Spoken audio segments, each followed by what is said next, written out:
Howdy, this is Aardvark Tax TV.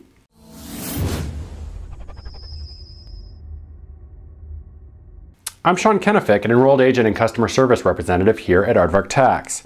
This video is part of a complete continuing education course available at our website, www.aardvarktax.com. In this video, we're going to talk about filing tax returns. Filing a tax return, of course, means sending a return to the Internal Revenue Service, either by postal mail or through a computer in the internet. As you know, the information that taxpayers provide on the return determines the amount of tax, how much is still due, or how much might need to be refunded. You must file a federal income tax return if you meet the filing requirements that apply to you and you're a U.S. citizen or resident, or even if you're a resident of Puerto Rico. There are different requirements if you depend on someone else for most of your income or if you owe certain taxes in addition to your regular income tax. You may still have to pay U.S. income taxes even if you are not a citizen of the United States. Different rules apply, and the IRS splits non-citizens into resident aliens and non-resident aliens. You are considered a resident alien in the United States if you meet the green card test and the substantial present tense for the calendar year.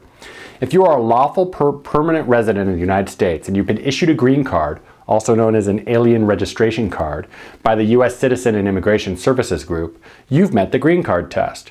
You can then use the substantial presence test to determine if the amount of time you spent in the United States makes you a resident alien. If you don't pass either test, you are a non-resident alien. While the tax laws differ for both, you may still owe taxes in either status. The filing requirements for most taxpayers are determined by three factors: gross income, filing status, and age. First is gross income. Gross income includes all income in the form of money, goods, services, and property. Even if you acquired the income through illegal means, you are still required to report it.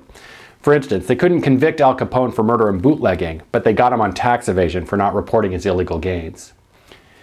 Income that might be included as part of gross income includes wages, tips, unemployment income, interest, state tax refunds, alimony, hobby or self-employment income, property sales, gambling, pension benefits, Social Security benefits, and IRA distributions.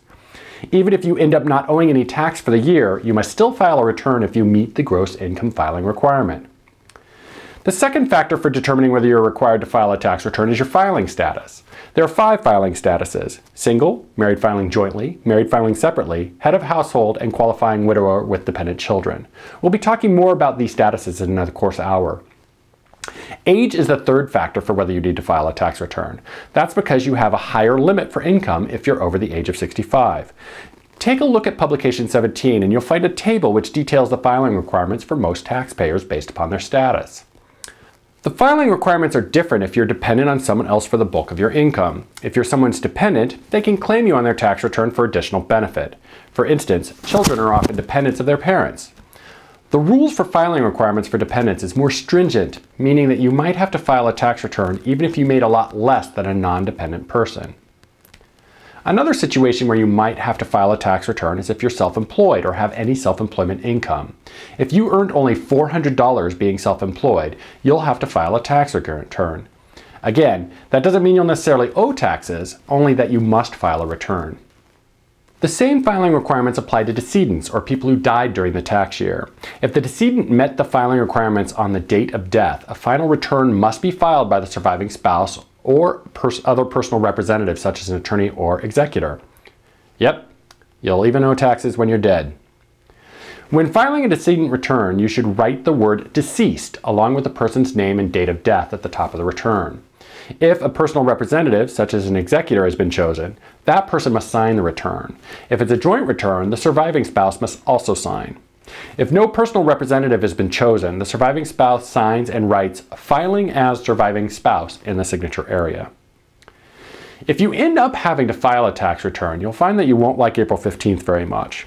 For most people, that's the day of the year that tax returns and any amount owing is due. If the 15th falls on a weekend or holiday, the due date is delayed until the next business day. You have filed your return on time if it is properly addressed and postmarked by the due date. If you file after the due date, the return is considered filed on the day it is received by the IRS. That distinction is important because penalties are tied to the date on which you filed.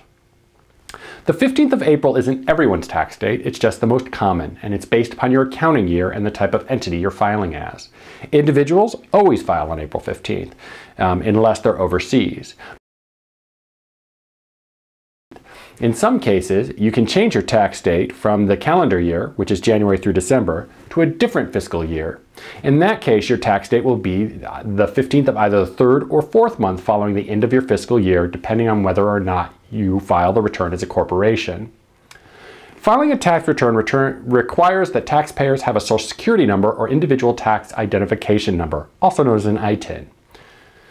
Social Security numbers can be obtained through the Social Security Administration Office. Taxpayers who change their name, either for marriage or any other reason, must immediately notify the Social Security Office so that the name on the tax return will match the name that the Social Security Administration has on file. Resident or non-resident aliens who need to file a tax return will not have Social Security numbers because they're not eligible for the Social Security program.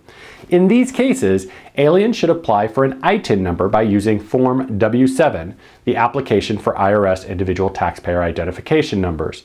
Aliens will use ITIN numbers solely for tax purposes. Even if someone might be eligible for Social Security, it may take the Social Security Administration some time to generate a number. For instance, you might adopt a child, or you might be becoming a U.S. citizen. Until the adoption or citizenship is finalized, you should use an ITIN number and then apply for a Social Security number after that. Much of the information in this course will be complemented by information in Publication 17, also known as Your Federal Income Tax. This is a publication that the IRS puts out once a year that explains federal income tax law from an individual's perspective. Many of the topics that we discuss in this course are explained with much more detail in Publication 17. While the booklet does not detail the tax laws exactly as written, it does reflect the interpretations of Congress's intentions, Treasury regulations, and court decisions. The publication is broken up into 6 sections: the income tax return, income, gains and losses, adjustments to income, standard and itemized deductions, and figuring out your taxes and credits. Some other references that we'll be referring to in this course include Publication 334, the Tax Guide for Small Businesses, Publication 527, Residential Rental Property, Publication 541 on Partnerships, Publication 587 on the business use of your home, and Publication 925 on Passive Activities and At-Risk Rules. Depending on the number of hours in your course, other publications might also be required. All of these publications are available at your local IRS office and online at http://www.irs.gov. Because the IRS prints out limited copies of the publication, you may find that they've run out of printed copies at their offices. You can find a link to Publication 17, as well as all the other publications that we refer to throughout this course, at irs.gov, or via links on our website. This video has been part of a tax continuing education course available at www.aardvarktax.com. The course has been approved by the IRS and state governing agencies like California CTEC and Oregon's Board of Tax Practitioners. But just viewing the video won't get you the credit you need for your government agency. So be sure to register for this course or any of our other courses by heading to the aardvarktax.com website. And when you're done, we'll report your successful completion to the government agency of your choice.